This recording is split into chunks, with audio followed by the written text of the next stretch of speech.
This channel does not promote any violent, harmful, or illegal activities. All content provided by this channel is meant for an educational purpose only. 2024 সালের 5ই August Sheikh Hasina সরকারের পতনের পর ক্ষমতাসীন হন মার্কিন deep স্টেটের meticulous design অনুযায়ী তাদের অতি আস্থাভাজন প্রতিনিধি ডক্টর মোহাম্মদ ইউনূস।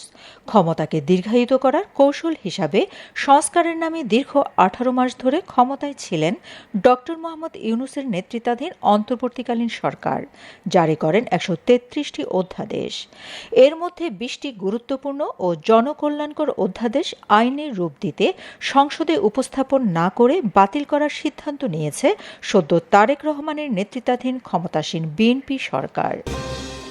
এসব অধ্যাদেশের মধ্যে সুপ্রিম কোর্টের বিচারক নিয়োগ ও সুপ্রিম কোর্ট সচিবালয় অধ্যাদেশ, গণভোট অধ্যাদেশ, দুর্নীতি দমন কমিশন, গুম প্রতিরোধ ও প্রতিকার, জাতীয় মানবাধিকার কমিশন, তথ্য অধিকার এবং রাজস্ব ও ব্যবস্থাপনা অধ্যাদেশ অন্যতম।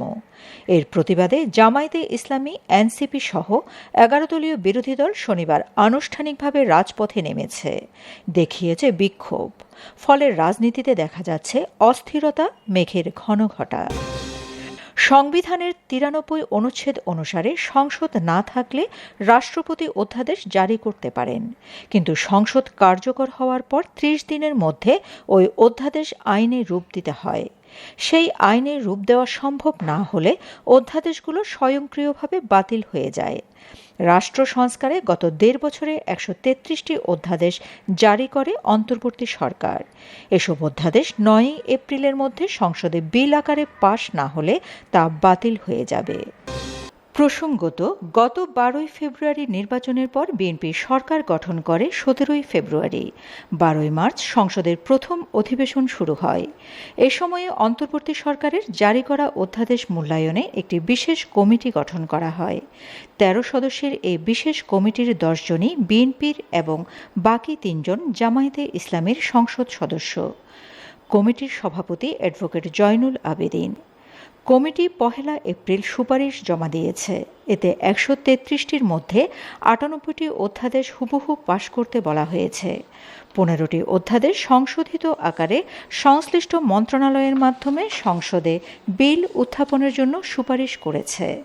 বাকি 20টির মধ্যে 16টি অধ্যাদেশের ক্ষেত্রে সংসদে এখনই বিল আকারে উত্থাপন না করে পরে যাচাই বাছাই করে অধিকতর শক্তিশালী করে নতুন বিল উত্থাপনের সুপারিশ করা হয়েছে।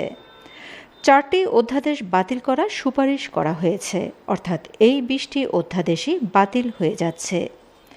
এছাড়া যে 15টি অধ্যাদেশে সংশোধনী আনা হচ্ছে, এর মধ্যে সন্ত্রাস বিরোধী অধ্যাদেশ ও পুলিশ কমিশন অধ্যাদেশও রয়েছে।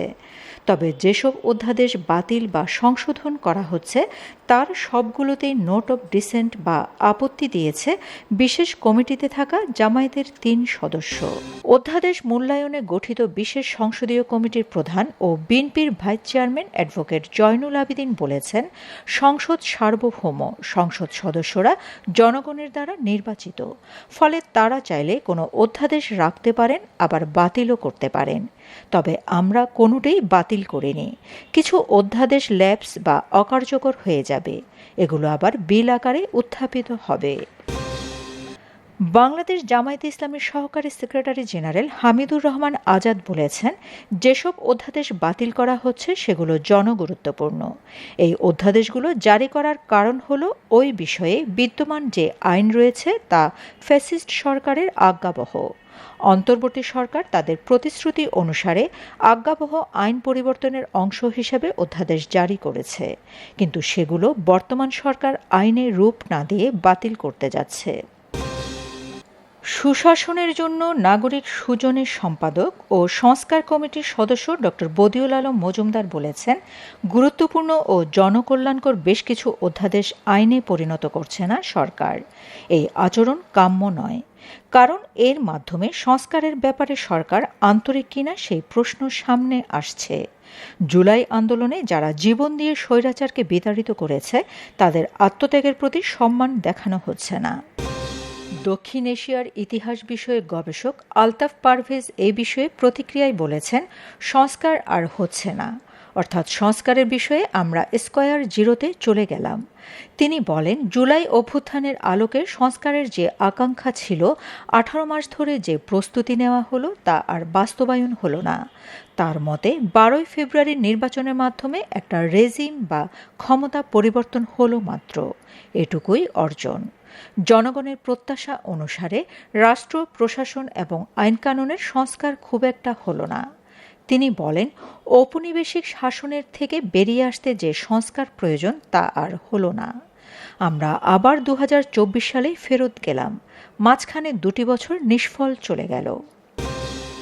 রাজনৈতিক বিশ্লেষকরা বলছেন, ডক্টর মোহাম্মদ ইউনূসের অন্তর্বর্তীকালীন সরকারের জারি করা জনগুরুত্বপূর্ণ 20 অধ্যাদেশ তারেক রহমানের নেতৃত্বাধীন বিএনপি সরকার বাদ দিলেও থাকছে নির্বাচনের 2 দিন আগে ডক্টর ইউনূস নিজেকে 1 বছরের জন্য বিশেষ গুরুত্বপূর্ণ ব্যক্তি ঘোষণা সংক্রান্ত এসএসএফ নিরাপত্তা অধ্যাদেশ।